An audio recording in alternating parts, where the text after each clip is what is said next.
আল্লাহ coin কাইফা তাকফুরুনা বিল্লাহ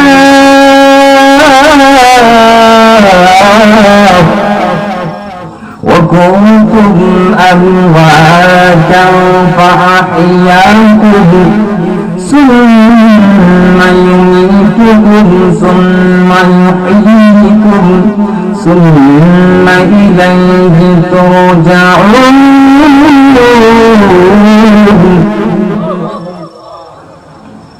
আল্লাহ কইরা কোন বিবেকে তোমরা আমার সাথে কুফরি করো, আমার কোরআনের বিরুদ্ধে আপত্তি উঠাইয়া অথচ তোমরা নিষ্প্রাণ অবস্থায় তোমরা কোন জানা ছিল না, তোমরা জোর পদার্থ আসলাই আমি আল্লাহ তোমরা প্রাণ দিলাম, আমি আল্লাহ তোমরা এত সুন্দর করে বানাইলাম।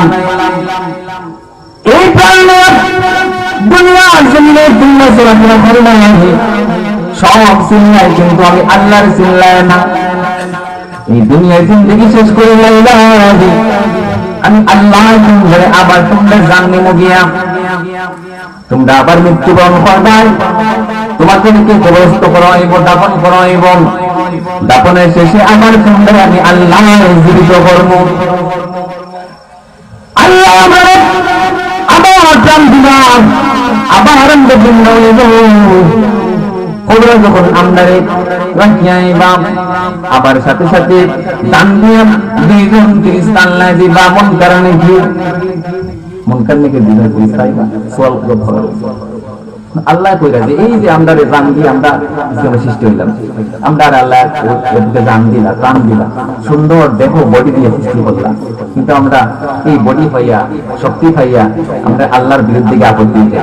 কেমনে কুফরি করো আল্লাহ, এই কথা করবা দিল্লাহ আমার সাথে কেমনে কথা কুফরি করো, এই কথাটা আল্লাহ দুঃখ করে শুনলাম। এই যে আমরারে এত সুন্দর সুষাম দেহ বডি দিয়া একবার 3.5 হাত বডি মুখা চাইবা গভীর চিন্তা করলাম, কত সুন্দর আকৃতি। অনেক মানুষ আছে হাত এখান নাই, 2 হাত নাই, পাও নাই, নাকর সেন্টার ঠিক নাই, সেগুলি আবার দোকান নাই, ভিক্ষা করে।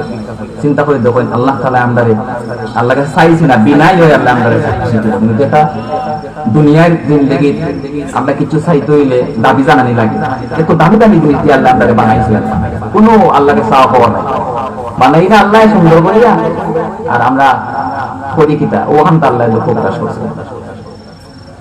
ইমাম সাহেবের বেটার দিকে কইরা যেটা ভাই যে অত সুন্দর সুন্দর বডি বাড়ি দিয়ে আল্লাহ বানাইলা, একবার আর যে তুমি এই সমস্ত কুকীর্তি করতে আর কিরামান কাতিবি দুইজন আছে এটা তো লেখা কালকে থেকে আর লেখা পারতা না।